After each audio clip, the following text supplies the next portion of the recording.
ماں نہ ہو تو وفا کون کرے گا، ممتا کا حق ادا کون کرے گا؟ یا اللہ ہر ماں کو سلامت رکھنا، ورنہ ہماری زندگی کے لیے دعا کون کرے گا؟ جناب صدر، کیا بتاؤں کہ ماں کیا ہے؟ ماں شجرے سایہ دار، ماں وفا کی دیوی، ماں عیسیٰ کی پتلی، قربانی کا پیکر صحرا میں گل و گلزار، ماں خوشبو ہی خوشبو، محبت کا سرچشمہ، پیار کا شہر۔ لوگوں کیا بتاؤں ماں کیا ہے؟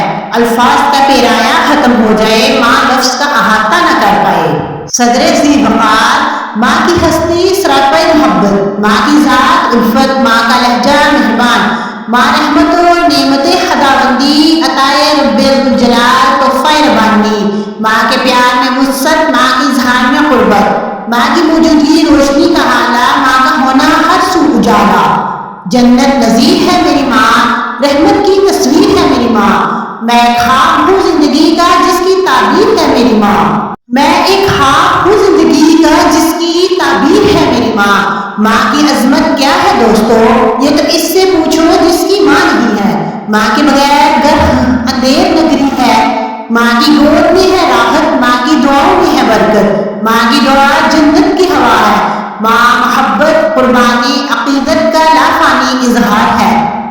جناب والا، ماں ایک سایہ دار درخت ہے جو ہمیں دھوپ کی تمازت سے بچاتا ہے، ماں ایک ایسا چراغ ہے جو ہماری زندگی کے اندھیروں میں روشنی بکھیرتا ہے، ماں ایک ایسی نعمت ہے جس کا کوئی نعمت بدل نہیں۔ ہماری زندگی کا ہر دن ماں کے نام ہونا چاہیے، ہر دن ہمیں اپنی ماں کی لازوال محبت، بے لوث قربانیوں اور بے مثال عقیدت کا اعتراف کرنا چاہیے۔ بہرحال یہ دن ہمیں یاد دلاتا ہے کہ ماں کی عظمت کو صرف ایک دن میں سمیٹنا ممکن نہیں، لیکن اس دن ہم ان کی خدمات کا شکریہ ادا کر کے اپنے دلوں کو تسکین پہنچا سکتے ہیں۔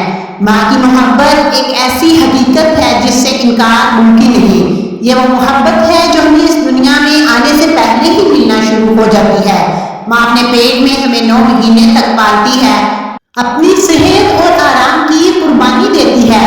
جب ہم اس دنیا میں آتے ہیں تو ماں کی محبت کا ایک نیا روپ دیتے ہیں، وہ ہمیں اپنی باہوں میں لیتی ہے، ہمیں دودھ پلاتی ہے اور ہماری ہر ضرورت کا خیال رکھتی ہے۔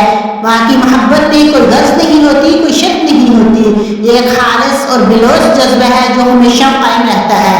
ماں سے بڑھ کر کوئی نام کیا ہوگا، اس نام کا ہم سے احترام کیا ہوگا، جس کے پیروں کے نیچے جنت ہے اس کے سر کا مقام کیا ہوگا، جس کے پیروں کے نیچے جنت ہے اس کے سر کا مقام کیا ہوگا۔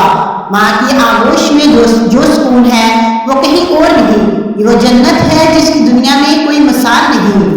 ماں کی زندگی قربانیوں سے عبارت ہے، وہ اپنی خواہشات کو پس پش ڈال کر اپنی اولاد کی پرورش کرتی ہے، وہ دن رات محنت کرتی ہے تاکہ اس کے بچے ایک اچھی زندگی گزار سکیں۔ ماں اپنی اولاد کے لیے اپنے خوابوں کو قربان کرتی ہے، وہ چاہتی ہے کہ اس کے بچے اس سے بہتر زندگی گزاریں۔ ماں کی قربانیوں کا کوئی مول نہیں، کوئی قیمت نہیں، یہ ایک ایسی داستان ہے جو ہمیشہ یاد رکھی جاتی ہے۔ ماں کا اپنی اولاد سے رشتہ عقیدت کا رشتہ ہے، وہ اپنی اولاد پر اندھا اعتماد کرتی ہے، وہ ہمیشہ اپنی اولاد کی حمایت کرتی ہے چاہے وہ غلط ہی کیوں نہ ہو۔ ماں اپنی اولاد کے لیے دعا کرتی ہے، ان کی کامیابی کے لیے ہمیشہ کوشاں رہتی ہے۔ ماں سے عقیدت ایک ایسا اٹل رشتہ ہے جو کبھی نہیں ٹوٹتا۔ ہم پر اپنی ماں کی قدر اور خدمت اور احترام کرنا فرض ہے، ان سے دعائیں لینا اور ان کو خوش رکھنے میں ہی ہماری خوشی ہے۔ ماں کا دن ہمیں یہ بھی احساس دلاتا ہے کہ ہمیں ان تمام ماؤں کا احترام کرنا ہے جو اپنی اولاد کے لیے قربانیاں دیتی ہیں۔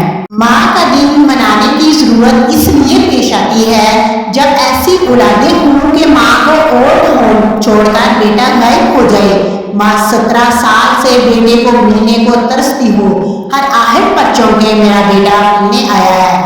جناب والا، سوال تو یہ پیدا ہوتا ہے کہ اولاد کے ہوتے ہوئے ماں اور ہم کیوں آئے؟ ہمارے دین اسلام میں تو ماں کو اف تک کہنے پر سخت وعید ہے، تو پھر نوبت یہاں تک کیوں پہنچی کہ ماں برتن مانج کر ماں 2-4 بچے پال ہی لیتی ہے، مگر 2-4 بچوں سے ایک ماں نہیں پالی جاتی۔ آج کی ماں سے تربیت نہیں ہو پا رہی یا اولاد کی بدقسمتی ہے جس نے اپنی دنیا اور آخرت خراب کی، اولاد کو رزق حلال کھلایا ہو، بزرگوں کا احترام، رشتوں کا تقدس سکھایا ہو تو وہ اولاد ماؤں کو کبھی اولڈ ہوم نہیں چھوڑے گی۔ جس ماں نے بچے کو خود غرضی نہیں سکھائی، اس کا بڑھاپا خوشگوار ہوگا۔ یہ قانون قدرت ہے۔ اچھی تربیت اور ماں کی دعا اپنا اثر رکھتی ہے۔ میں ماں کو بتاتا ہوں پریشانیاں اپنی، وہ ماتھا چوم کر کہتی ہیں خدا خیر کرے گا، وہ ماتھا چوم کر کہتی ہیں خدا خیر کرے گا۔ حضرت ابو ہریرہ رضی اللہ عنہ سے روایت ہے کہ رسول اللہ صلی اللہ علیہ وسلم نے 3 دفعہ یہ فرمایا، اس شخص کی ناک خاک آلود ہو۔ پوچھا گیا اے اللہ کے رسول وہ کون شخص ہے؟ فرمایا جس نے اپنے ماں باپ دونوں یا ان میں سے ایک کو بڑھاپے میں پایا اور ان کی خدمت کر کے جنت میں داخل نہیں ہوا۔